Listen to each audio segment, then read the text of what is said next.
तमाम सामाईन और नाज़रीन का खैर मक़दम है उर्दू क़वायद की दुनिया में। आज हम ज़माना माज़ी के अक़साम को जान लेते हैं।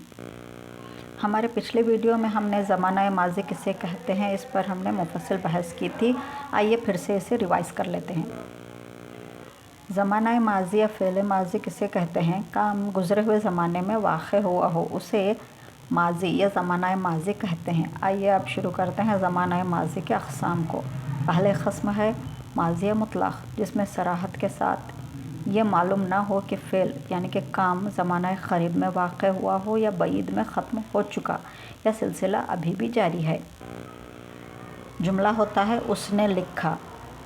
लिखा है उसने, ये तो कन्फ़र्म है, लेकिन उसने अभी लिखा, कल लिखा था, पिछले साल लिखा था या 5 साल पहले लिखा था, इसका पता नहीं चलता, तो इसे माज़ी मुतलक़ कहते हैं। दूसरी क़स्म है माज़ी क़रीब। इसे ज़माने का इज़हार होता है जो गुज़र चुका है लेकिन अभी दूर की बात नहीं होती। मिसाल के तौर पर उसने लिखा है। तीसरी क़स्म है माज़ी बईद। इससे मुराद वो ज़माना है जो बहुत पहले गुज़र चुका है और उसकी अलामत था होती है।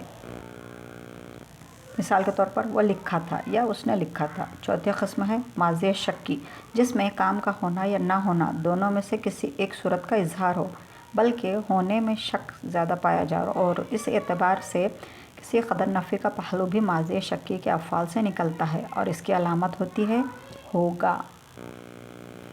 जुमला होता है वो लिखा होगा। अगली क़स्म माज़ी शर्तिया, जिसमें किसी शर्त के साथ काम का होना मालूम हो और ऐसे अफ़आल शर्त की जज़ा भी तलब करते हैं, जैसे कि अगर उसने पढ़ा होता तो कामयाब होता और उसकी अलामत होती है होता। और एक जुमला इस तरह से होता है वो लिखा होता। अगली क़स्म माज़ी तमन्नाई। उर्दू में माज़ी तमन्नाई को अलग करना मुनासिब तर है क्योंकि इसमें इम्कान, तवक्को, ख्वाहिश का पता चलता है और ये माज़ी शर्तिया की दरमियानी सूरत है। इसके जुमले कुछ इस तरह से होते हैं, खुदा करे कि उसने पढ़ा हो, या फिर काश वो आया हो, तवक्को है कि वो मिल गया हो, या फिर मुमकिन है कि मैंने लिखा हो। आखिरी क़स्म है ज़माना माज़ी इस्तमरारी।